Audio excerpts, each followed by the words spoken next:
Hello दोस्तों, GK गुरु education पर आप सभी का स्वागत है। दोस्तों, आज के क्लास में हम डिस्कस करेंगे 21 नवंबर का करंट अफेयर्स। दोस्तों, आज के करंट अफेयर में बहुत सारे प्रश्न ऐसे हैं जो आगामी परीक्षाओं के लिहाज से महत्वपूर्ण है, तो एक भी क्वेश्चन मिस नहीं करिएगा।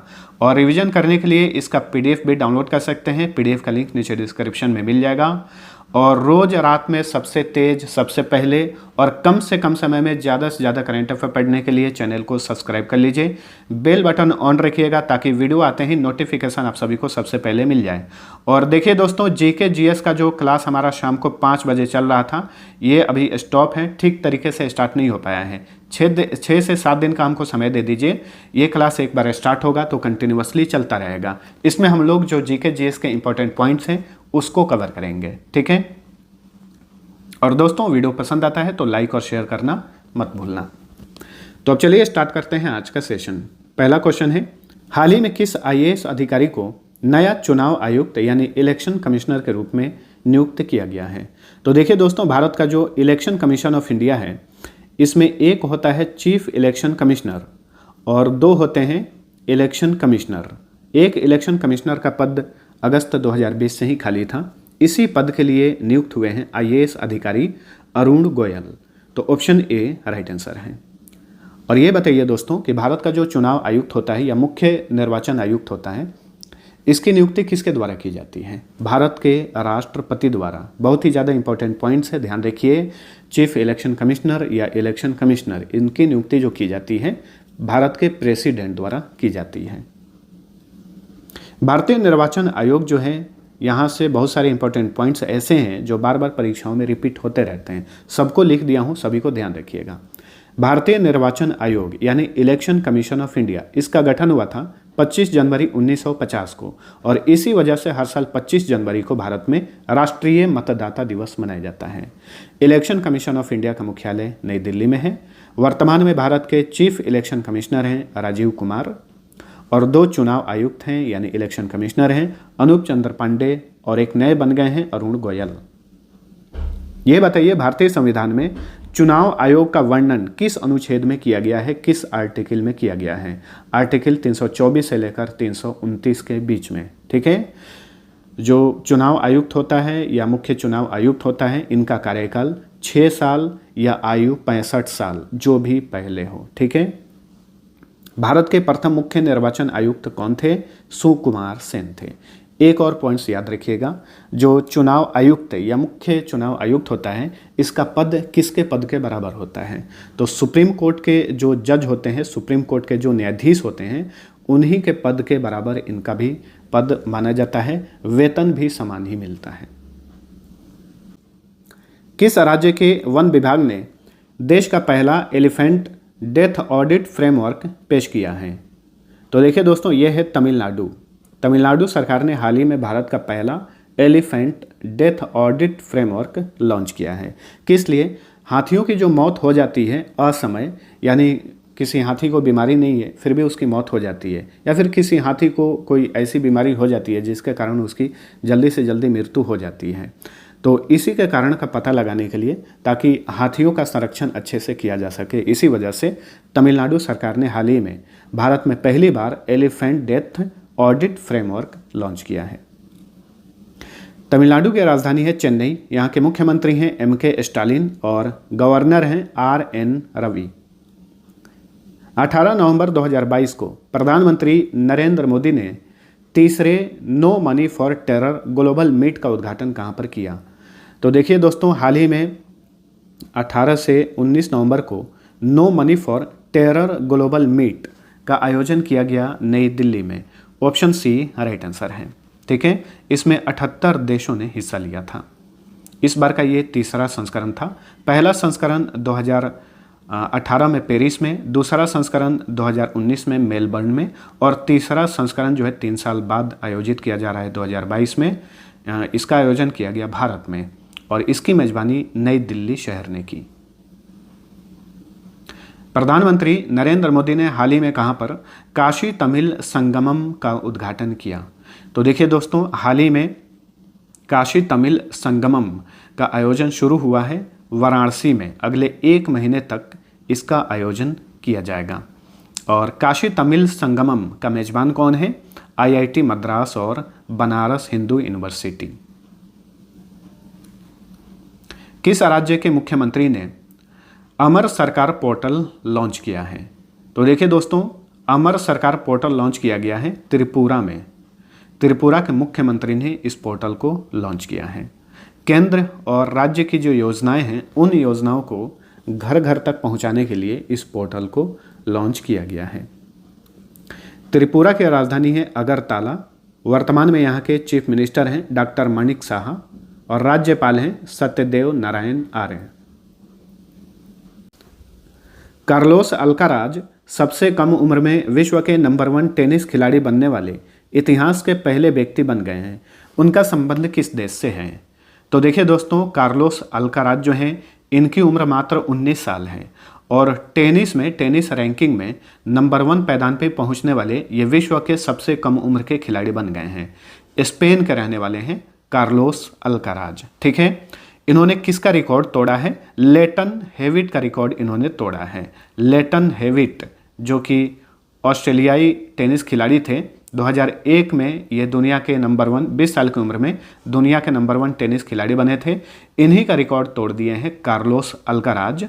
और कार्लोस अल्काराज जो हैं, ये स्पेन के मशहूर टेनिस खिलाड़ी हैं। स्पेन की बात करें तो ये एक यूरोपियन कंट्री है। इसकी कैपिटल है मैड्रिड। वर्तमान में यहाँ के सम्राट हैं फिलिप छठे। प्रधानमंत्री हैं पेड्रो संचेज। यहाँ की जो संसद है उसका नाम है कोर्टेस। करेंसी है यूरो। गुलाम अब्बास मुंतसिर का निधन हो गया है। वे कौन थे? तो गुलाम अब्बास मुंतसिर ये भारत के मशहूर पूर्व बास्केटबॉल खिलाड़ी थे, कप्तान भी थे। इनका हाल ही में निधन हो गया है। देखिए दोस्तों, भारत ने 1969 और 1975 में एशियन बास्केटबॉल चैंपियनशिप का खिताब जीता था। इन दोनों समय में यही कप्तान थे भारतीय टीम के, गुलाम अब्बास मुंतसिर। यानी इन्हीं की कप्तानी में भारत ने 1969 और 1975 के बैंकॉक में आयोजित एशियन बास्केटबॉल चैंपियनशिप का खिताब जीता था। भारत ने किस देश के साथ मिलकर यंग प्रोफेशनल्स स्कीम्स शुरू करने की घोषणा की है? तो देखिए, हाल ही में भारत ने ब्रिटेन के साथ यंग प्रोफेशनल स्कीम्स के लिए समझौता किया है। ऑप्शन डी राइट आंसर है। थोड़ा इसके बारे में जान लीजिए, क्या है ये स्कीम। इस स्कीम के तहत 18 साल से 30 वर्ष आयु के जो भी भारतीय डिग्री धारक युवा हैं, उन्हें 2 साल के लिए ब्रिटेन में रहने और काम करने के लिए वीज़ा देगी ब्रिटेन की सरकार। हर साल ऐसे 3000 युवाओं को इस तरह का मौका दिया जाएगा। ठीक है, तो यही है India Britain young professionals schemes. ठीक है, ब्रिटेन की बात करें तो राजधानी है लंदन। यहाँ के सम्राट हैं चार्ल्स तृतीय।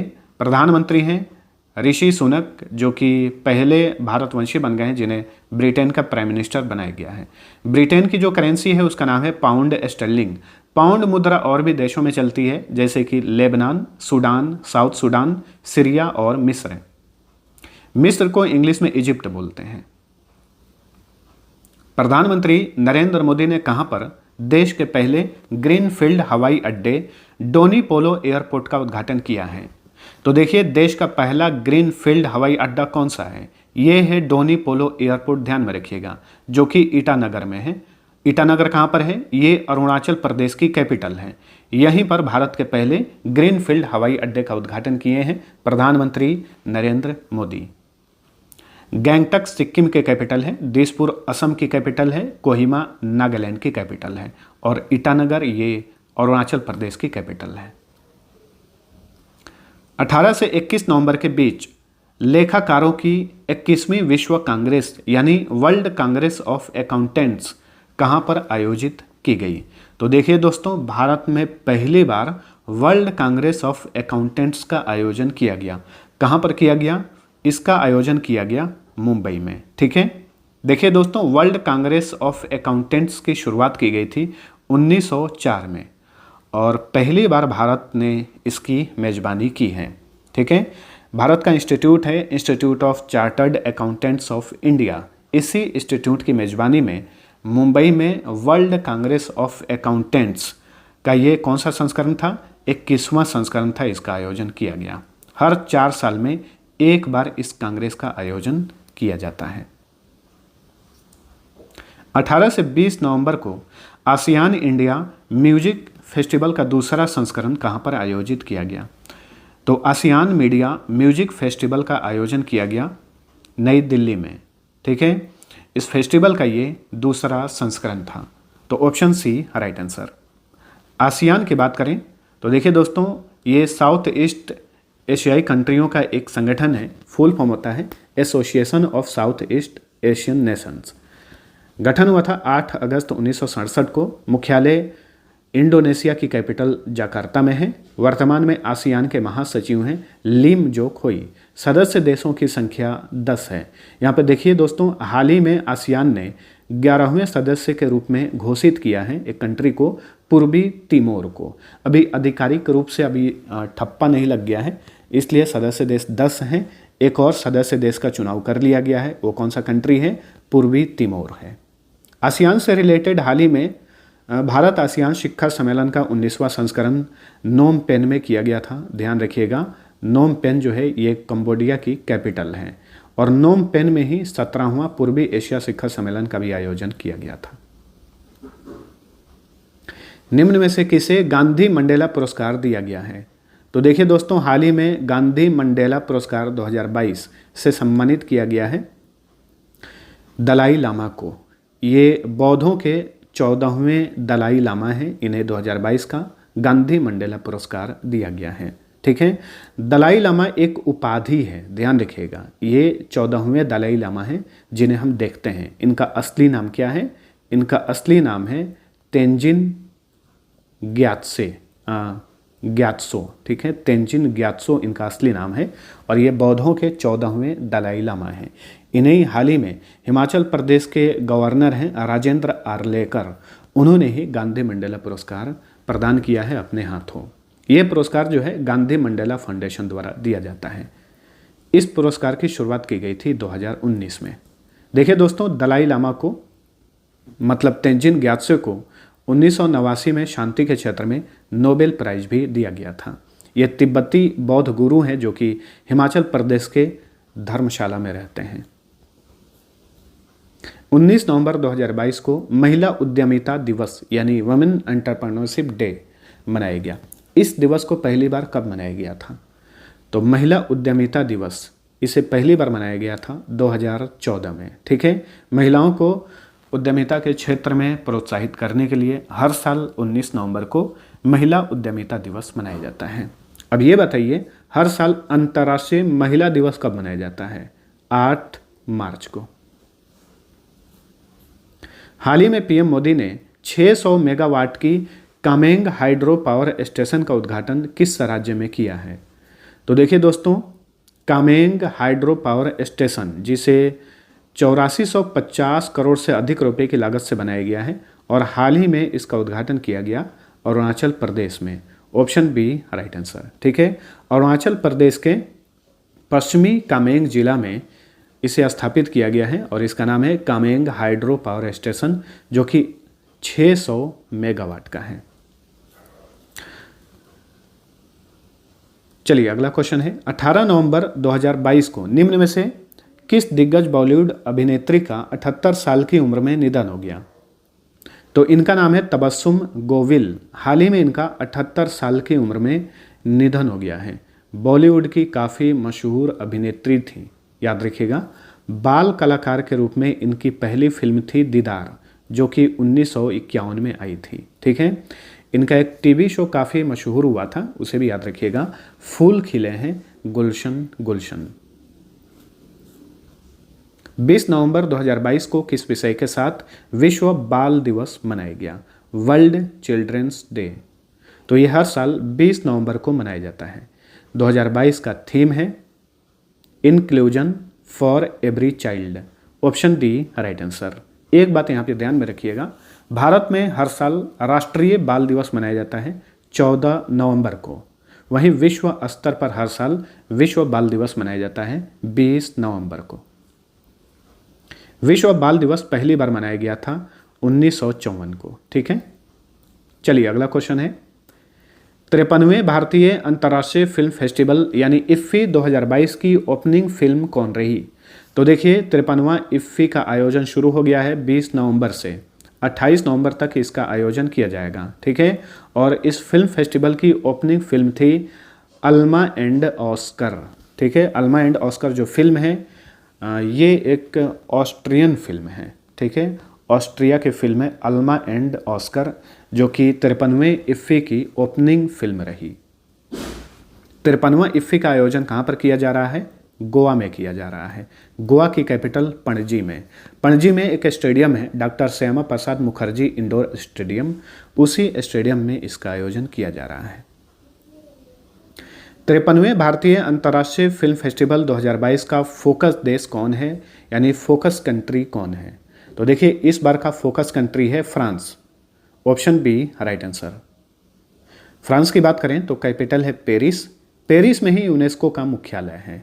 जो यूएन का एक संगठन है यूनेस्को का मुख्यालय पेरिस में है। फ्रांस के राष्ट्रपति हैं इमैनुअल मैक्रो, यहाँ के प्रधानमंत्री हैं एलिजाबेथ बोर्न। 2 करेंसी चलती है, यूरो और CFA फ्रैंक। 53वें इफ्फी में Indian film personality of the year 2022 के विजेता कौन बने हैं? तो देखिए इस बार जो है 53वें इफ्फी में Indian film personality of the year के विजेता बने हैं मशहूर अभिनेता Chiranjeevi, option B right answer. इस बार के इफ्फी में कुल कितनी फिल्मों को दिखाया जाएगा? 280 फिल्मों को दिखाया जाएगा।